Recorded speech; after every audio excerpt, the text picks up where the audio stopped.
자, 기도 세미나. 자, 우리 여기 몇 장이죠? 자, 6과에 들어와서 두 번째 시간입니다. 자, 기도 훈련에 대한 모델 첫 번째에서 이제 두 번째 시간인데, 자, 첫 번째 기도가 무엇이었냐면 자화상 기도였어요. 이 자화상 기도는 간단하게 얘기하면 하나님과 우리와의 관계성, 우리가 그분 앞에서 어떤 존재냐, 우리가 어떤 위치에 서 있느냐라고 하는 것을 분명히 알고 기도해야 한다는 거죠. 그래서 내 위치와 내 자리, 내가 그분에게 어떤 관계 안에 있느냐라고 하는 것이 올바로 정립이 되어 있지 않으면 기도도 건강하게 할 수 없다는 거예요. 그래서 그 관계성과 위치에 대한 내용이 이 앞에 나와 있는 이 자화상 기도다라고 한다면, 자, 오늘 함께 나누어야 할 이 파장형 기도는 그렇게 온 건강한 관계 안에 세워진 기도자가 궁극적으로 무엇을 위해서 어떻게 기도해야 하느냐라고 하는 것에 대한 내용이 오늘 말씀에 대한 내용이라고 생각을 하시면 될 것 같아요. 그래서 이제 앞에 나와 있는 자화상 기도는 관계라고 한다면, 파장형 기도는 이건 사명이라고 생각하시면 돼요. 사명. 그리고 이 자화상 기도는 우리와 하나님 앞에서 우리의 위치를 확인하고 그 위치를 잡는 것이다라고 한다면, 이 파장형 기도는 그 올바로 된 위치에서 가치가 있는 삶을 사는 어떤 그런 방향 쪽으로 간다라고 생각하시면 될 것 같습니다. 자, 그래서 파장형 기도가 뭐냐? 자, 거기 한번 읽어볼게요. 하나님은 시작. 하나님은 우리가 이 세상을 기도로 풀기 원하십니다. 기도 대상의 범위가 점점 넓어질수록 우리의 기도를 통한 축복도 파장 효과를 일으키게 됩니다. 파장형 기도는 돌을 물에 던지면 물결이 점차 넓게 퍼지는 것처럼 기도의 영역을 조금씩 넓혀가면서 순차적으로 기도하는 것을 말합니다. 마치 물에다가 돌멩이 하나를 던지면 뽕당 하면서 어떻게 돼요? 물결이 가운데서부터 점점 이제 확장이 되어지잖아요. 이게 어떻게 보면 이제 파장형 기도다라는 거죠. 그래서 처음에 중심되어진 내가 누구냐라고 하는 거에 대하여 확고히 한 다음에는, 그 다음에 이 기도의 영역이 나를 중심으로 해가지고 물결이 퍼져나가는 것처럼 이제 파장을 일으키면서 바깥으로 퍼져나가야 된다는 거예요. 자, 밑에 글을 보니까 파장형 기도는 내가 속한 크고 작은 세계에 대해 관심을 갖고 드리는 일종의 무엇이다? 중보기도라는 거죠. 중보기도. 자, 그래서 이렇게 다른 사람을 위해 하는 기도는 다른 사람에게 복을 주는 하나님의 방법이다. 자, 그래서 밑에 데살로니가 후서 1장 11절부터 12절까지를 보면, 자, 같이 한번 읽어봅니다. 시작. 그러므로 우리도 항상 너희를 위하여 기도하면 우리 하나님이 너희를 그 부르심에 합당한 자로 여기시고 모든 선을 기뻐함과 믿음의 역사를 능력으로 이루게 하시고 우리 하나님과 주 예수 그리스도의 은혜대로 우리 주 예수의 이름이 너희 가운데서 영광을 받으시고 너희도 그 안에서 영광을 받게 하려 합니다. 그래서 자, 바울 사도가 데살로니가 교회에게 편지하면서 바울이 이 데살로니가 교회의 성도들을 위해서 항상 기도하고 있다라고 하는 이런 내용들이에요. 그래서 바울이 쓴 서신서들의 내용들을 보면 첫 번째 인사말에는 내가 누구냐라고 하는 거에 대한 인사말이 먼저 나와요. 자, 내가 누구를 통하여 세워진 사도다. 예수 그리스도를 통하여 세워진 사도다. 내가 하나님 앞에서 누구냐라고 하는 거에 대한 내용이 먼저 나오는데, 그 인사말이 끝나자마자의 그 다음 서신의 내용들을 보면 한결같이 다 내가 너희를 위하여 뭐하고 있다? 기도하고 있다. 내가 너희들에 대하여 항상 기억하고 있다라고 하는 내용들로 나온다는 거죠. 그래서 이게 이제 사명이고 사역으로 우리가 점점 우리의 지경을 넓혀가는 거예요. 자, 그래서 맨 처음에 신앙을 가질 때는 내가 복을 받는 게 되게 중요해요. 내가 살아남는 게 중요합니다. 내가 은혜를 받는 게 중요해요. 근데 중요한 건 뭐냐면 내가 은혜를 받고 내가 축복을 받는 거기에 머물러 있으면 안 되고 거기에서 뭘로 나가야 돼요? 이제는 나를 제외한 다른 사람들의 축복과 다른 사람들의 문제를 향하여 조금씩 우리의 지경들을 넓혀갈 필요가 있다는 거죠. 자, 그게 이 파장형 기도의 의미입니다. 자, 밑에를 볼게요. 우리가 시작. 우리가 어디를 가든지 남을 위한 끊임없는 중보 기도로 나아간다면 다른 이들에게 진정한 축복과 격려와 권면의 원천이 될 수 있습니다. 기도는 참된 복에 이르게 하는 길이며 남에게 베풀 수 있는 최대의 수단입니다. 또한 기도는 남을 축복할 수 있는 능력으로서 하나님께서 주신 선물입니다. 네, 여러분 기도는요 다른 사람을 축복할 수 있도록 우리에게 하나님이 선물처럼 주신 것이다 라고 하는 거죠. 그래서 여러분 이 중보 기도는 어떻게 보면 다른 사람들을 위한 어떤 그런 의미에서 중요한 사역적, 사명적인 의미를 또 갖기도 하지만 또 함께 누군가를 위해서 기도한다라고 하는 것으로 말미암아 내 신앙을 조금 더 성숙하도록 만드는 굉장히 중요한 도구가 되기도 합니다. 자, 그래서 내가 성장했다, 내가 잘하고 있다라고 하는 것을 언제 느끼냐면 자, 전에는 나만을 위해 기도했어요. 내 가족만을 위해서 기도했어요. 근데 어느덧 내가 나랑은 별로 상관이 없는 누군가를 위해, 누군가의 다른 사람들을 위해서 기도하기 시작하는 모습을 보면서 내가 성장하고 있구나라고 하는 것을 깨달을 수 있다는 거죠. 그래서 자, 인간적인 모습도 마찬가지예요. 우리가 언제 어른이 돼요? 우리가 언제 어른이 돼요? 옛날에 조선시대 보면 남자들 같은 경우에 여자도 비슷했던 것 같아요. 남자들 같은 경우에 아무리 나이가 많이 먹어도 뭐 하지 않으면 상투를 틀 수가 없었느냐? 결혼하지 않으면 상투를 틀 수가 없었어요. 여자들도 제가 알기로 내린 머리에서 위에 올리는 머리를 이게 결혼을 하지 않으면 그렇게 할 수가 없었습니다. 이게 상투를 틀고 틀지 못하고가 뭘로 구별이 되냐면 네가 이제 어른이냐, 네가 아직 아이냐라고 하는 걸 구별하는 거예요. 그게 무엇에서부터냐면 결혼을 하고서부터예요. 왜 결혼을 하고서부터냐? 나 혼자 사는 거예요. 결혼 전에는 나를 위한 삶이에요. 근데 결혼을 하고 난 뒤에서부터는 홀몸이 아니잖아요. 남자도 누군가를 책임을 져야 하는 그런 가장으로서 남편이든 아내로든 그런 역할이 생겨지면서 그때부터 뭐가 되어져 가는 거예요? 이제 어른이 되어져 가는 거예요. 그러니까 나만을 위한 삶은, 나만을 위한 신앙생활은 아직 10년을 교회를 다녔어도 아직 뭐인 거예요? 아직 어린아이인 거예요.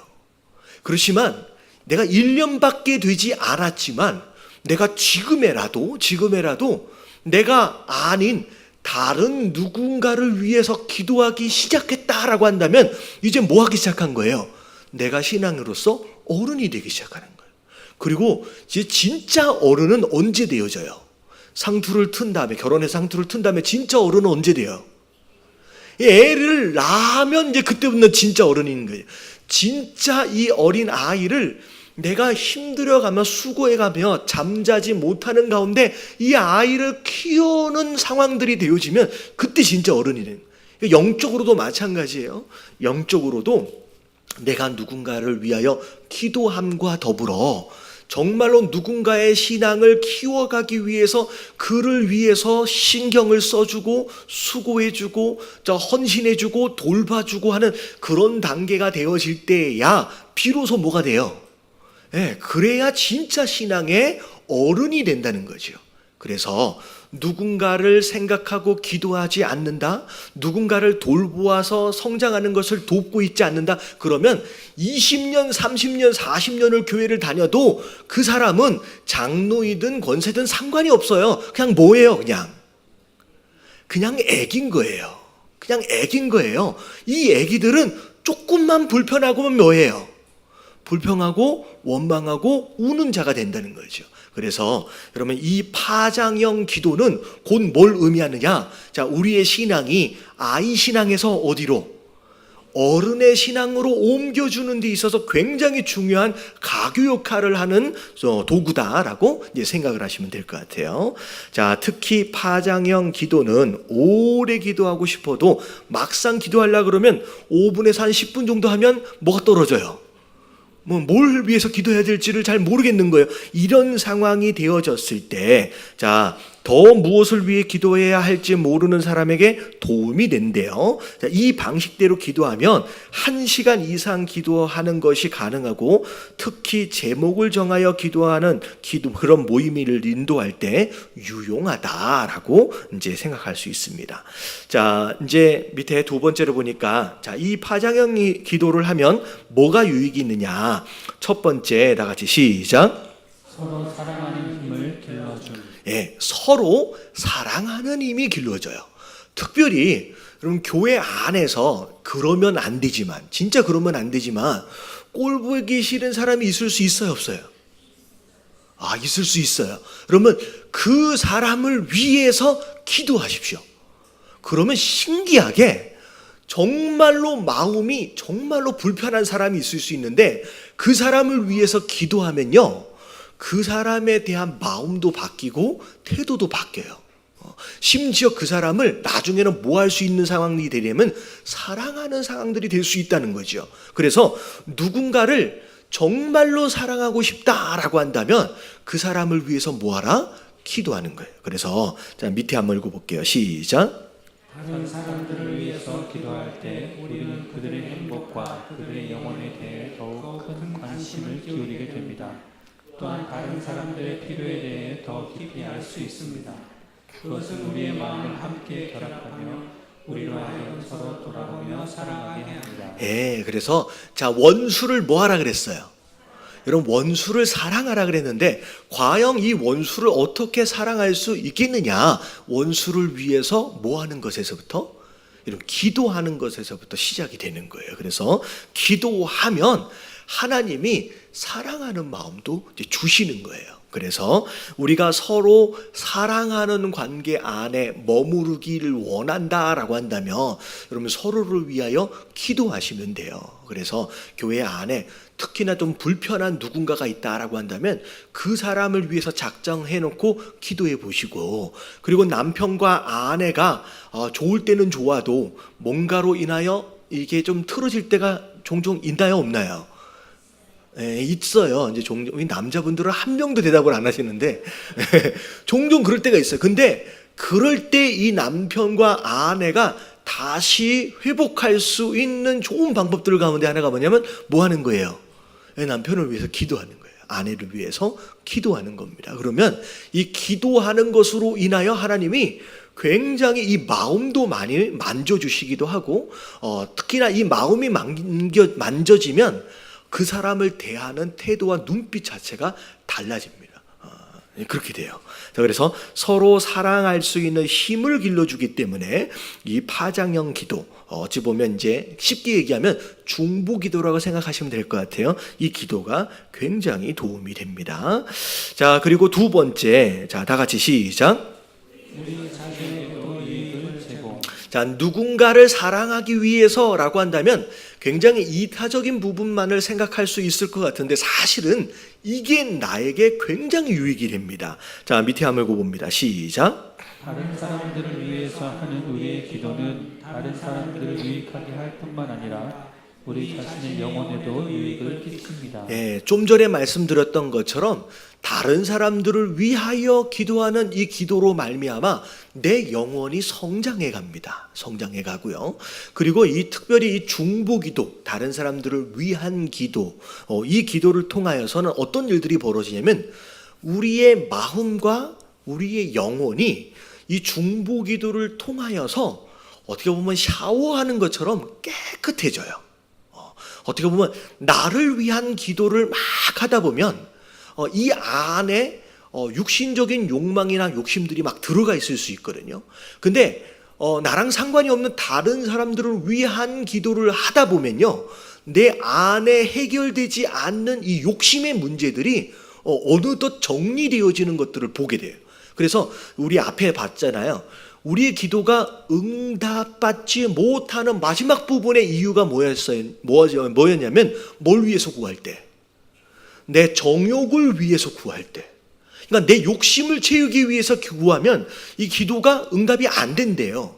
근데 내 기도의 응답을 받으려면 이 정욕과 이 욕심을 걸러내야 되거든요. 근데 이걸 걸러주는 좋은 툴이 뭐냐면 다른 사람들을 위하여 중보하며 기도하는 거. 여러분, 이게 내 안에 있는 욕심을 걸러줍니다. 그래서 오히려 이 중보 기도가 내 영적인 성장을 도울 뿐만 아니라 내가 하는 내 기도에 뭘 더 주느냐면 더 응답받을 수 있는 그런 상태로 만들어준다는 거죠. 그래서 여러분, 절대 중보 기도는 다른 사람들만을 위한 기도가 아니라 이것과 더불어 누굴 또 위한 거예요? 나 스스로를 위한 기도다라고 생각을 하시면 되겠습니다. 자, 그리고 세 번째, 자 3번 같이 한번 읽어볼게요. 시작. 하나님과 같은 마음을 갖게 됨. 자, 밑에 시작.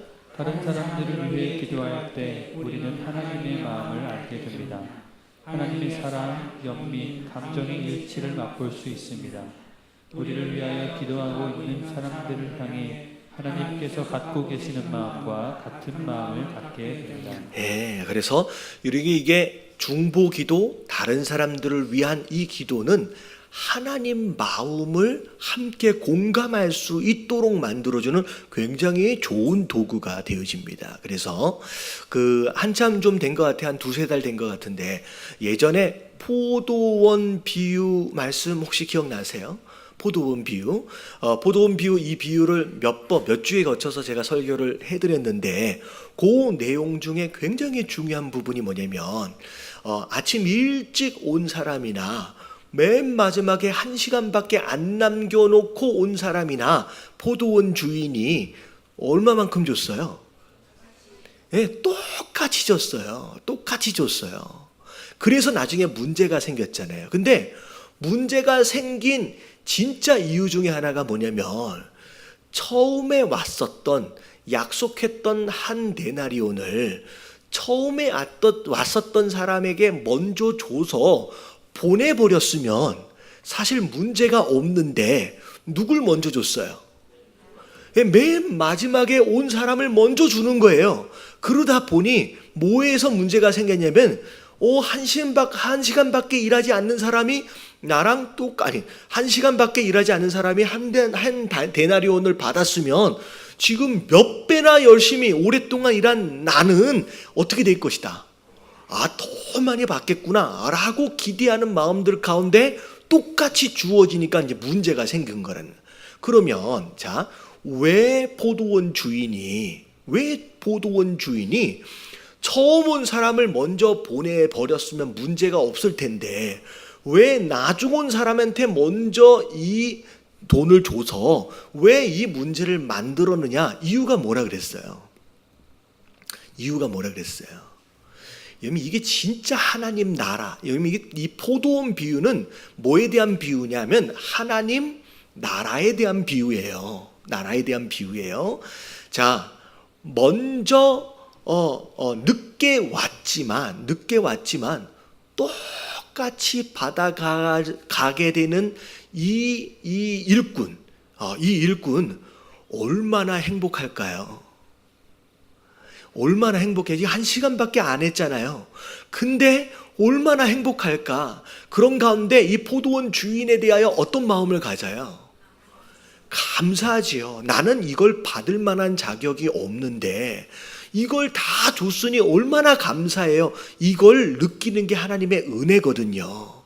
근데 이걸 맨 나중에 온 사람부터 준 이유는 뭐냐면 처음부터 온 이 일꾼들이 이 마지막에 이 품삯을 받아가는 이 사람들이 이 포도원 주인에 대하여 감사함으로 그 가운데 기쁨으로 돌아가는 이 모습을 이 처음 온 사람이 뭐 하도록 하는 거예요? 그 포도원 주인의 마음을 함께 가졌으면 하는 마음에 나중에 온 사람을 먼저 이 품삯을 준 거예요. 결국은 뭘 의미하느냐? 그럼 진짜 하나님 나라는 내가 기도한 거에 대해서 응답받는 것도 아니고요. 내가 무엇인가의 문제를 해결한 것도 아니고 누구의 마음을 깨달았을 때 진짜 하나님의 나라를 경험하게 되느냐? 포도원 주인. 그래서 정말로 불쌍한 자들을 향하여 은혜를 베푸는 그 포도원 주인의 마음을 함께 공감할 수 있을 때 그때 진짜 하나님 나라가 우리 안에 임하는 거예요. 그래서 이 중보 기도는 바로 그런 역할을 해요. 단순히 내가 원하는 걸 응답받고 내가 필요한 문제들을 해결받고 여러분 이것으로 천국을 누리는 게 아니라 하나님은 정말로 불쌍한 자들을 향하여 이렇게 은혜를 베푸시고 이렇게 응답하시고 그들을 살리시고 그것으로 인해 이들이 기뻐하고 이것들 이 하나님의 마음 이 아버지의 마음 이 포도원 주인의 마음을 함께 아는 것 여러분 이게 진짜 천국을 누리는 것이다라는 거예요. 그래서 진짜 신앙의 만족은요 어디서 오냐면 내가 가지고 있는 이 작은 것으로 누군가를 섬길 때 그때 느껴지는 거예요. 할렐루야. 별로 공감 안 해주시는 것 같은데 자 섬길 때 진짜 하나님 나라 섬길 때 진짜 감사 섬기는 것으로 말미암아 그들이 기뻐하는 그 모습을 볼 때 이 아버지의 마음이 공감되어지는 거예요. 그러면 이것이 진짜 우리 안에 우리 신앙 안에서 누릴 수 있는 진짜 축복이다라고 하는 거 여러분 깨달아지시길 주님의 이름으로 축원합니다. 자, 그래서 파장형 기도의 유익이 이렇게 세 가지가 있어요. 자, 실제적으로 우리가 어떻게 기도하면 되느냐? 자, 앞에 말씀드린 것처럼 넓게 퍼져가는 거예요. 그래서 자, 다를 보면 자, 첫 번째 누굴 위해서 기도해요?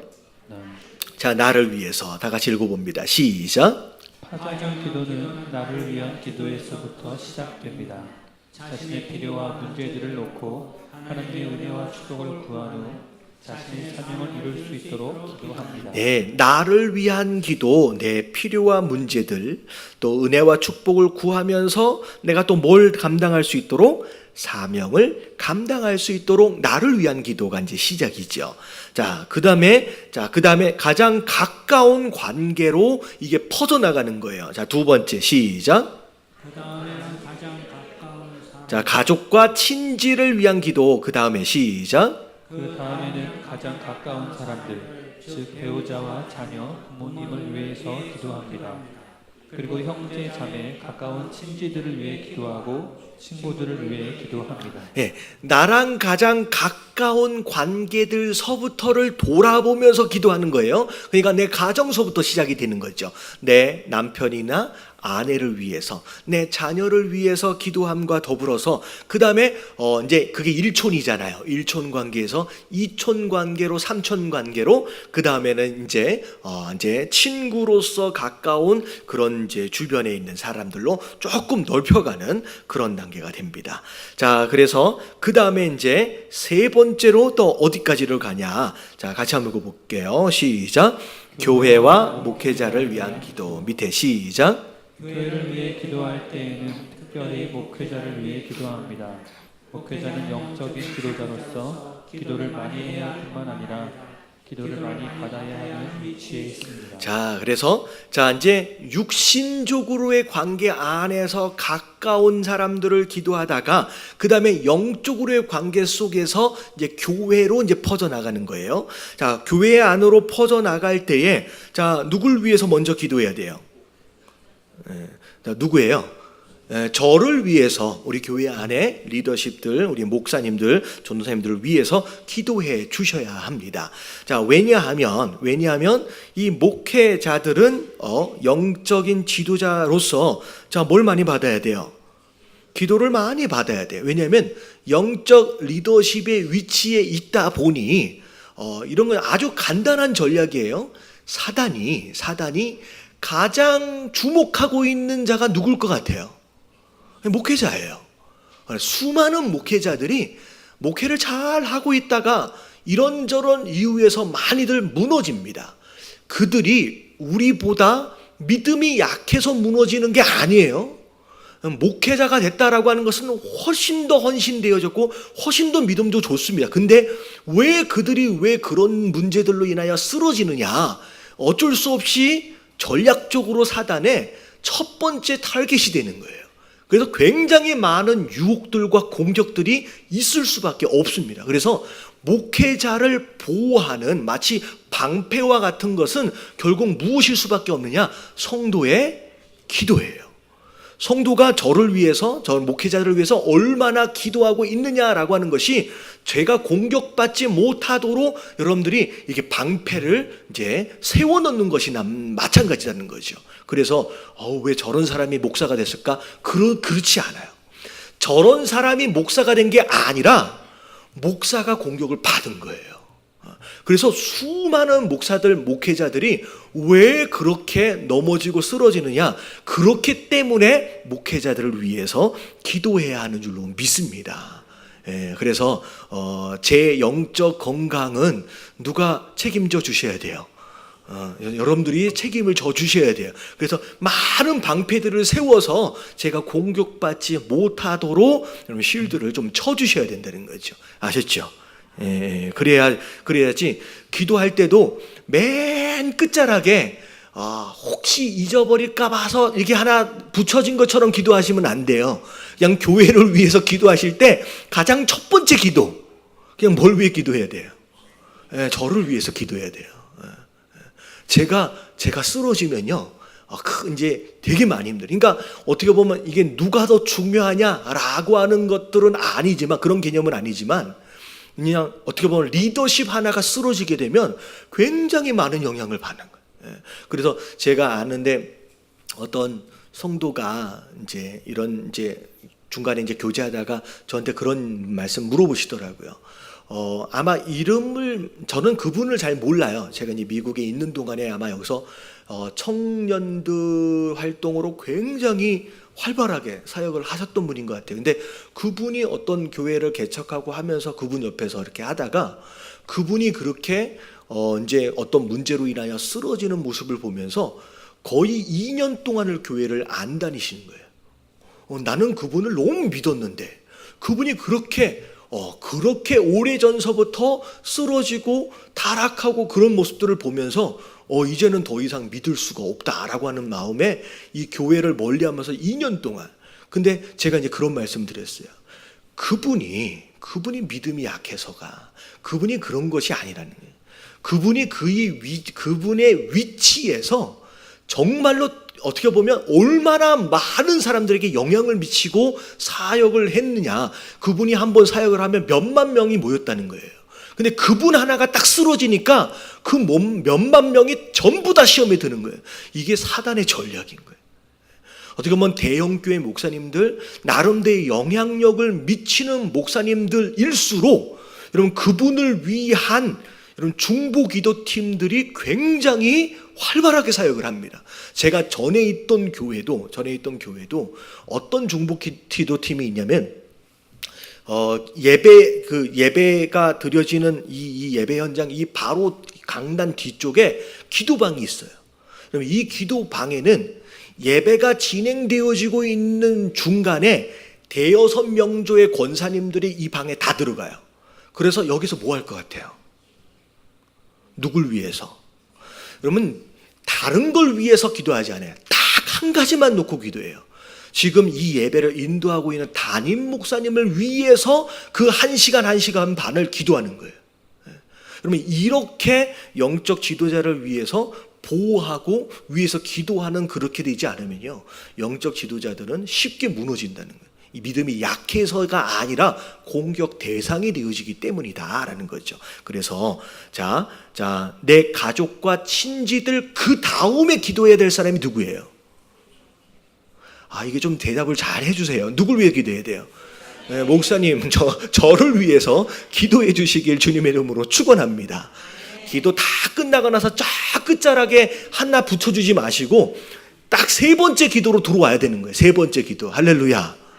이 마치 저를 위한 기도, 이게 저를 위한 기도인 거예요. 제가 살아남아야 우리가 다 살아남는 거예요. 할렐루야. 예. 이건 남이 설교를 해줘야 되는데 제가 직접 제가 얘기를 하려니까 되게 민망하긴 한데 어쩔 수 없어요. 이게 교재에 나와 있잖아요. 해줘야 돼요. 자, 그 다음에 4번 누굴 위해? 시작. 나라와 민족을 위한 기도. 자, 밑에 이미 읽어봅니다. 시작. 내가 사는 도시와 나라를 위해서 기도합니다. 마음껏 신앙생활을 하고 선교에 힘쓸 수 있는 여건이 조성되도록 많은 사람이 구원받을 수 있도록 기도합니다. 예.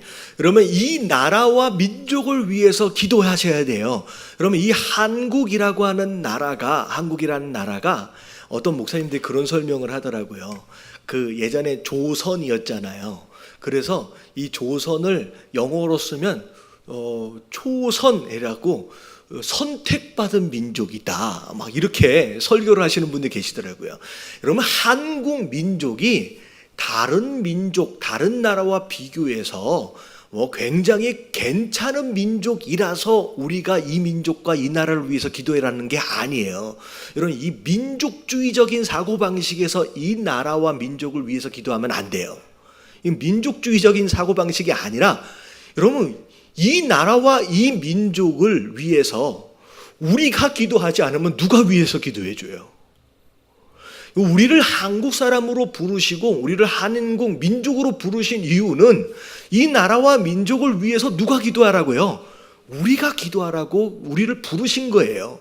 자꾸 우리나라의 우월성이나 특별한 어떤 그런 내용들을 막 이렇게 해서 그래서 한국이 대단한 여러분, 그런 개념이 아니라 이 나라와 민족은 우리가 아니면 기도해 줄 사람이 없는 거예요.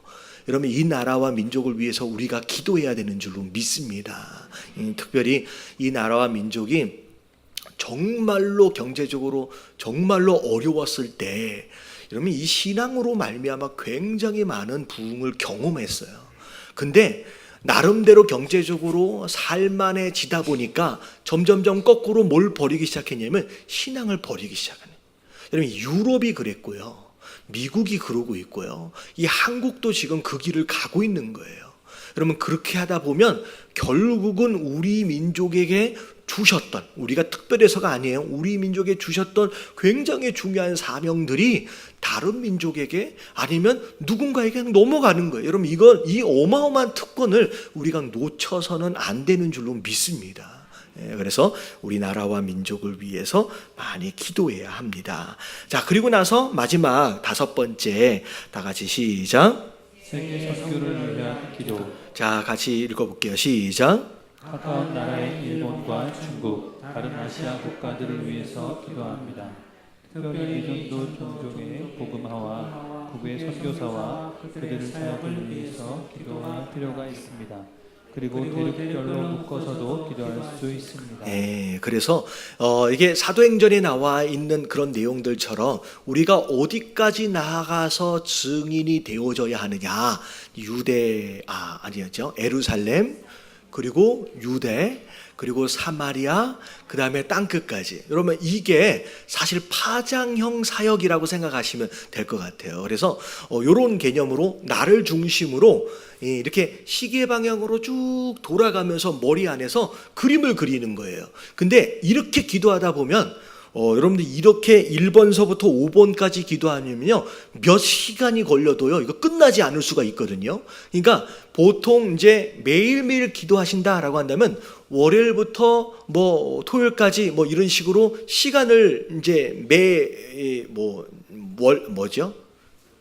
요일마다 오늘은 여기까지, 오늘은 저기까지 해서 구분을 해 주셔서 그렇게 기도할 수 있을 것 같아요. 그래서 예를 들어서 이제 제가 자신을 위해서 이제 기도하잖아요.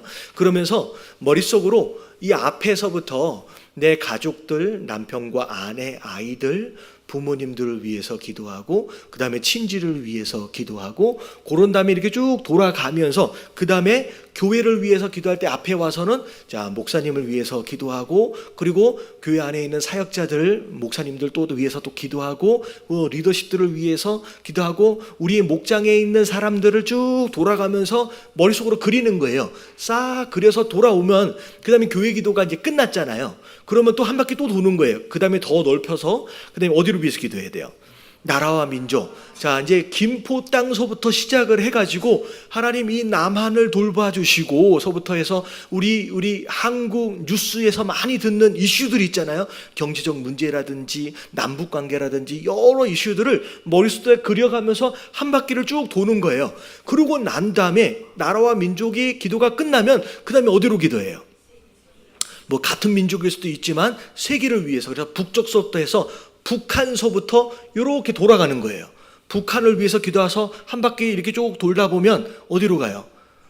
일본이 되죠. 일본에서 한 바퀴 조금만 돌아서 점점 퍼지면 중국이 되죠. 중국에서 조금 돌아가면 러시아 되죠. 쭉 해서 내를 중심으로 점점 반경을 넓혀가면서 그 다음에 아메리카 저쪽에 중동 저기 뭐예요? 아프리카까지 해서 유럽까지 해서 점점 넓혀가는 거예요. 그러다 보면 이게 여기서 이런 식으로 기도하다 보면 빠짐이 없이 한 번도 생각해보지 않은 민족들을 위해서 이상하게 기도가 되어질 수가 있어요.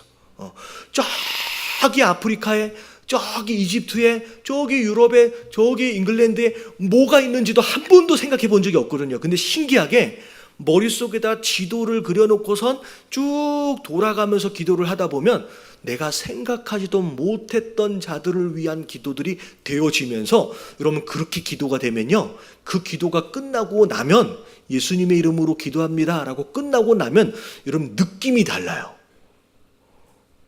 되게 뿌듯해요.